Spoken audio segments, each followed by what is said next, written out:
그때의 사람들이 예수께서 안수하고 기도해 주심을 바라고 어린아이들을 데리고 오매 제자들이 꾸짖거늘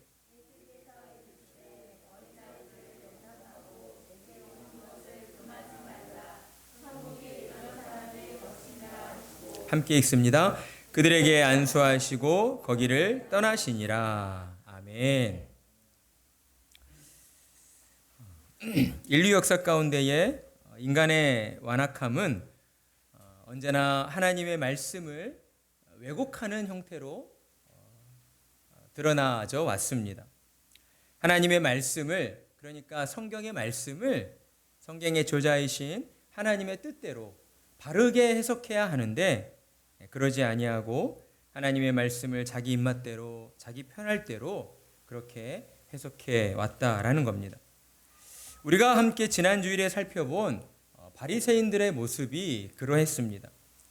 그들은 모세의 이혼 증서로 하나님께서 이혼을 합법화하셨다라고 생각하며 이혼 증서를 악용하고 있었다라는 것입니다. 바리새인들은 성경 지식에 해박하고 율법에 능통한 자들이었지만 그들은 정작 율법을 주신 하나님의 마음과 하나님의 뜻을 온전히 깨닫지 못하고 있었다라는 것입니다. 예수님께서는 그런 바리새인들을 불쌍히 여기셨습니다. 우리 같았으면 그저 쉬운 방법으로 그들을 꾸짖고 내쳤을 텐데 예수님은 결코 그러한 방법을 택하지 않으셨다라는 것이죠. 예수님께서는 자신을 시험하려 하는 바리새인들의 그 악한 의도를 이미 알고 계셨지만 그들을 책망하거나 꾸짖지 않으셨습니다. 도리어 그들의 영혼이 깨어나 하나님의 진리를 깨닫고 하나님 앞으로 다시 나오기를 바라는 그러한 마음으로 그들에게 말씀을 가르쳐 주신 것입니다. 예수님께서는 먼저 하나님이 사람을 남자와 여자로 만드셨다라고 가르치셨습니다. 이것은 당시 유대 사회의 뿌리 깊은 남존여비 사상을 지적하는 매우 민감한 문제였습니다. 따라서 예수님께서는 바리새인들뿐만 아니라 유대 사회 전체가 반발할 것을 알고 계셨지만 그들을 하나님께로 인도하기 위해 그들의 사상이 잘못되었음을 지적할 수밖에 없었다라는 것입니다. 그리고 남자와 여자가 부부가 되는 것은 하나님의 주권에 의하여 이루어지는 것이며 따라서 하나님이 하나 되게 하신 것을 사람이 나눌 수 없다라고 가르치셨습니다. 예수님께서는 이 가르침을 통하여 사람들이 결혼 예식이 얼마나 소중하고 얼마나 가치 있고 얼마나 중요한 것인가를 바로 깨닫게 되기를 원하셨습니다. 여러분, 결혼이라고 하는 제도는 사람이 만들어낸 제도가 아닙니다. 하나님께서 창조 때에 온천하 만물을 창조하시고 사람을 남자와 여자로 만드신 후에 하나님께서 남자와 여자를 결혼이라고 하는 제도를 통하여 둘이 한 몸이 되게 하셨다라고 하는 것입니다. 따라서 이 결혼 예식은 하나님이 친히 만들어 주신 거룩한 제도라는 것이죠. 결혼을 통하여 남자와 여자가 한 몸을 이루는 부부가 되어 생육하고 번성하여 하나님께 영광 돌려드리는 그러한 거룩한 삶을 살게 하신 것입니다. 따라서 남자와 여자가 부부가 되어지는 일은 전적으로 하나님의 은혜이며 하나님의 주권에 의하여 이루어진 것이다 라고 하는 것입니다. 그러니 우리는 하나님께서 맺어주신 우리의 남편과 또 내 아내를 더욱 소중히 여기고 서로의 허물과 부족함을 품어주고 용납해 줄 아는 그러한 신자들이 되어야 하는 것입니다. 하나님께서 둘이 하나 되게 하셔서 서로의 부족함을 채워주시며 그로 말미암아 하나님의 영광을 위하여 살게 하신 것에 우리는 늘 감사드리는 자들이 되어야 한다라는 겁니다. 그리고 더 나아가 이러한 영적인 원리를 전혀 알지 못하는 세상을 향하여 하나님이 맺어주신 부부의 관계가 얼마나 아름답고 소중한 것인가를 우리가 보여주며 하나님의 뜻을 세상에 전하는 자들이 되어야 하는 것입니다. 그러한 은혜가 우리 가운데에 가득하기를 축복합니다. 그리고 이어지는 오늘 본문은 이제 이혼에 대해서 예수님의 가르침이 끝나갈 쯤에 몇몇 유대인들이 어린 아이들, 즉 어린 자녀들을 데리고 예수님을 찾아온 사건에 대하여 기록한 말씀입니다. 유대인들이 어린 자녀들을 데리고 예수님을 찾아온 이유는 무엇이었습니까? 무엇이었나요? 예수님께 안수받고 기도받기 위해서였다라는 것입니다. 한마디로 예수님께 찾아와서 축복의 기도를 받기 위해서 몇몇 유대인들이 자신의 어린 자녀들을 데리고 예수님 앞으로 나아온 것입니다. 이러한 모습은 당시 유대 사회에서 랍비나 제사장들에게 어린 자녀들을 축복해 달라고 데려오는 일들은 흔한 모습이었습니다. 그런데 우리는 여기서 한 가지 사실을 엿볼 수 있는 것이죠. 예수님을 찾아온 유대인들의 그 생각입니다. 그들이 예수님을 어떻게 생각하고 있는가 하는 것을 우리는 엿볼 수 있다라는 것이죠. 사람들은 예수님을 어떻게 생각하고 있었습니까? 그들은 여전히 예수님을 랍비, 곧 당시의 율법 교사 정도로 생각하고 있었다라는 것입니다. 예수님은 지금껏 수많은 이적들을 행하시고 보여주셨습니다. 예수님께서는 아무도 고칠 수 없는 불치의 환자들을 고쳐주시고 귀신 들린 자들을 또한 낫게 하시고 그들에게 하나님의 살아계심을 수많은 이적들을 통하여서 나타내 보여주신 것입니다. 그럼에도 불구하고 사람들은 예수님을 하나님이 보내신 메시아로 생각하고 있지 않았다라는 것이죠. 여러분, 이것이 바로 영적 어둠에 빠져 있는 죄인들의 무지함입니다. 사람은 결코 자신의 힘으로, 스스로의 힘으로 이러한 영적인 어둠에서 빠져나올 수 없다라는 것이죠. 오직 하나님의 은혜만이 영적 어둠에 빠진 죄인들을 진리의 빛으로 빠져나오게 할 수가 있는 것입니다.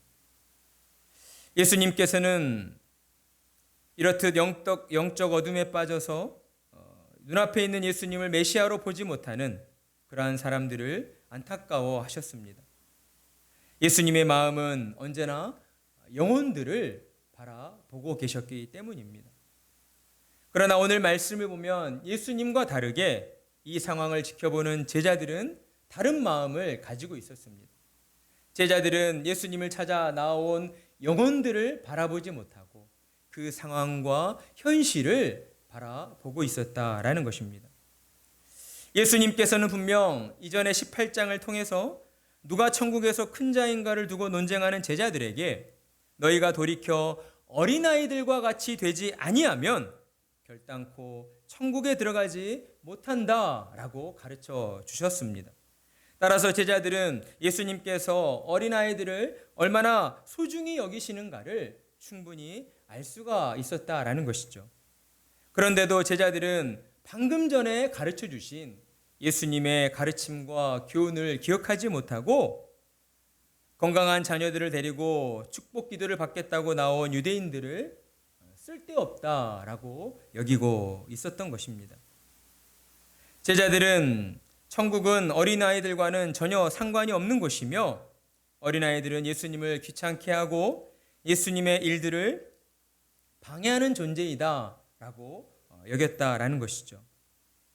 그런 제자들은 사람들을 꾸짖어 내쫓으려 했습니다.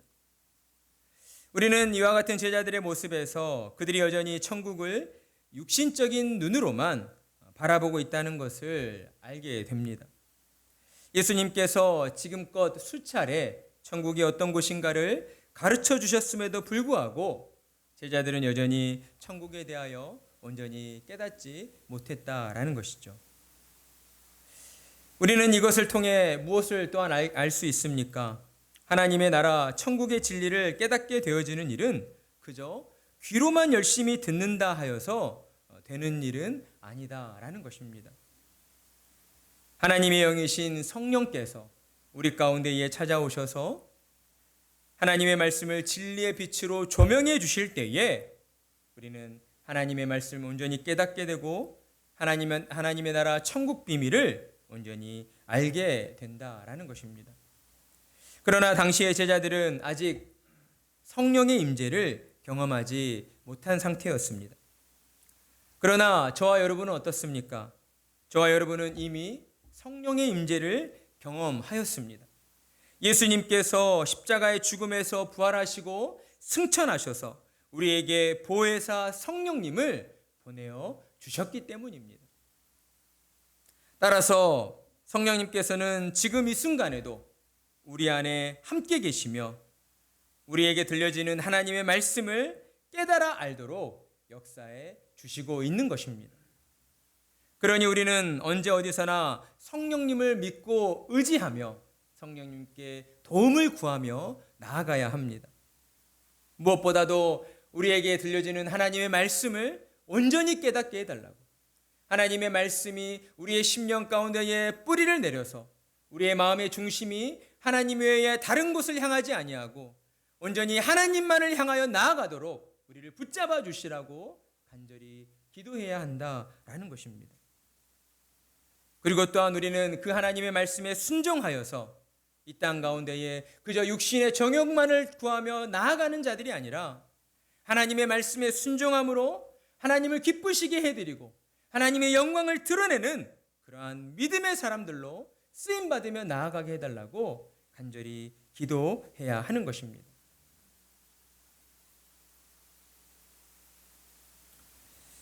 예수님께서는 아마도 예수님을 찾아온 유대인들과 어린 자녀들을 내쫓으려 하는 제자들을 보시고 많이 안타까워 하셨을 것입니다. 여전히 제자들이 영적 무지함 속에서 하나님의 나라 천국이 어떠한 곳인가를 알지 못하고 방황하고 있는 것을 보시고 예수님의 마음은 많이 아프셨을 것입니다.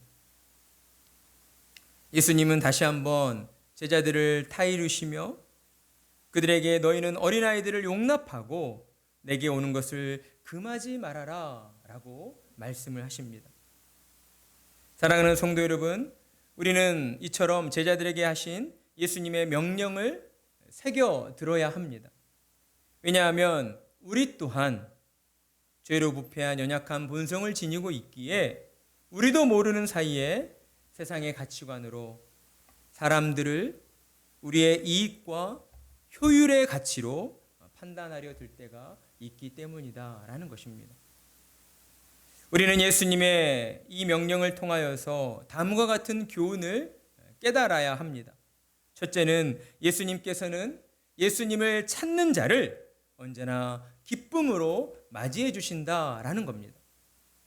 그렇습니다. 사랑하는 성도 여러분, 예수님께서는 완전한 사랑과 완전한 긍휼로서 우리를 만나 주십니다. 예수님께서는 사람들처럼 사람의 외모나 성격이나 신분이나 그가 가지고 있는 사회적 위치를 가려서 우리를 만나 주시는 그런 분이 아니시다라는 것이죠. 예수님께서는 사람이 어떠한 잘못을 저질렀건 어떠한 실수를 하였건 그가 어떠한 사람이든 상관하지 아니하고 그저 예수님을 만나고자 하는 갈급한 심령을 가진 자를 기쁨으로 맞이해 주시고 그의 영혼을 온전히 품어주시는 하나님이시다라는 것입니다.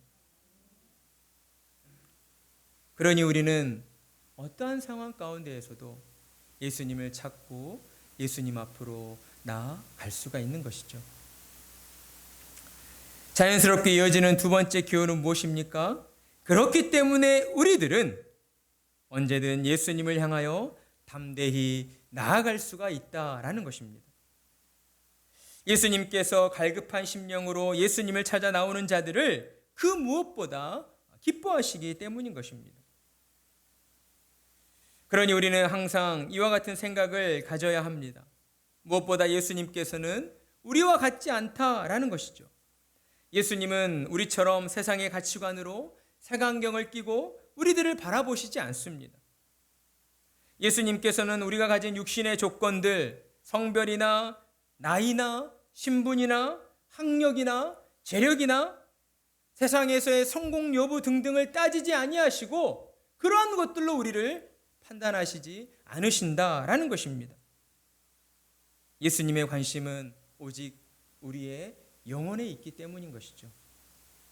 우리의 영혼이 얼마나 예수님을 갈급해하고 있는가, 우리가 얼마나 진정으로 예수님을 믿고 의지하며 살아가고 있는가, 이것에 모든 관심이 모여져 있기 때문입니다. 그래서 예수님께서는 제자들에게 다시 한번 천국에 대하여 가르쳐 주십니다. 천국이 이런 사람들의 것이니라. 예수님이 말씀하신 천국이 이런 사람들의 것이니라의 그 의미는 무엇입니까? 바로 천국은 어린아이처럼 순수하게 하나님만을 신뢰하고 의지하며 살아가는 그런 자의 것이다 라고 말씀을 해 주신 것입니다. 그러니 사랑하는 성도 여러분, 우리는 어떻습니까? 우리는 예수님의 가르침에 따라 어린아이처럼 하나님만을 신뢰하고 의지하여 하나님을 찾아 나가는 자들이 되어야 하는 것입니다. 이것이 바로 하나님의 나라를 사는 신자된 자들의 삶의 원리인 것입니다. 그렇습니다. 하나님의 은혜로 부름을 받은 신자들은 하나님을 신앙하면서 결코 떠나 살아갈 수 없는 자들입니다.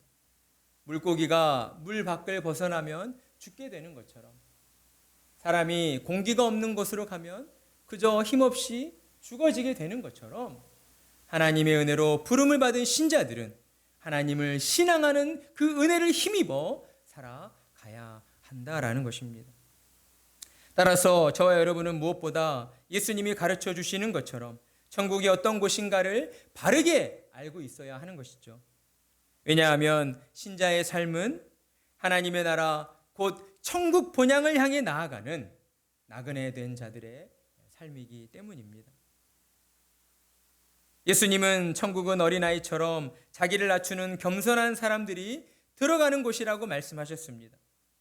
그리고 또한 천국은 어린아이처럼 하나님을 찾고 구하는 자가 소유하게 되는 곳이라고 말씀하셨습니다. 그러니 사랑하는 성도 여러분, 천국 본향을 향해 나아가는 저와 여러분은 예수님의 말씀에 따라서 어린아이처럼 순전한 믿음을 가지고 우리 자신을 낮추고 모든 일 가운데에 하나님만을 믿고 의지하며 나아가는 자들이 되어야 하는 것입니다. 그저 하나님만을 바라보는 가난한 심령을 가지고 내 삶의 모든 어려움들과 문제들을 하나님께 맡겨드리고 하나님의 뜻대로 쓰임받게 해 주시옵소서. 하나님의 영광이 저의 삶을 통하여 이 세상 가운데에 드러나지게 하여 주시옵소서. 단 하루를 살더라도 믿음을 가지고 하나님의 영광을 위하여 쓰임받는 그러한 복된 삶이 되게 하여 주시옵소서라고 우리는 그 간절한 믿음을 가지고 나아가야 한다라는 것입니다. 그러기 위하여 우리는 언제 어디서나 하나님의 말씀을 향하여 우리의 마음을 열어두어야 합니다. 어느 순간이라도 하나님의 말씀이 들려지는 대로 그 말씀에 순종하며 살겠습니다. 하나님의 말씀대로 세상 가운데에서 그저 내 욕심만을 취하는 것이 아니라 내 만족만을 취하는 것이 아니라 내 기쁨과 즐거움만을 취하는 것이 아니라 하나님의 뜻에 따라 하나님을 사랑하고 내 이웃을 내 몸과 같이 사랑하며 그로 말미암아 하나님의 살아계심을 더 많은 이들에게 증거하고 전파하며 살아가겠습니다. 그러한 마음으로 하나님을 향하여 우리의 마음을 활짝 열어두어야 하는 것입니다. 여러분, 하나님 앞에 나오실 때에 어떤 마음으로 나오십니까? 여러분, 하나님의 말씀이 들려지실 때에 여러분의 심령은 어떤 상태이십니까? 간절히 부탁하는 것은 하나님의 말씀 앞에서 여러분 안에 있는 모든 것들을 다 내려놓으시기 바랍니다. 여러분의 가치관과 여러분의 경험과 여러분의 모든 어려움의 문제들 또한 하나님 앞에 다 내려놓으시기 바랍니다. 그리고 진실한 마음으로 그저 하나님께 은혜 입기를 원합니다. 하나님 나라 천국 소망으로 더욱 뜨거워지기를 소망합니다. 이 시간 제 안에 역사하셔서 비록 연약한 육신을 입고 있지만 이 육신으로 제한받는 자들이 아니라 영원한 하나님 나라에 속한 자들로서 하나님 나라 천국을 소망하고 갈망하며 그 천국을 이루며 나아가는 저의 삶이 되게 하여 주시옵소서라고 하나님 앞에 믿음으로 나아가는 저와 여러분이 되어야 하겠습니다. 하나님께서는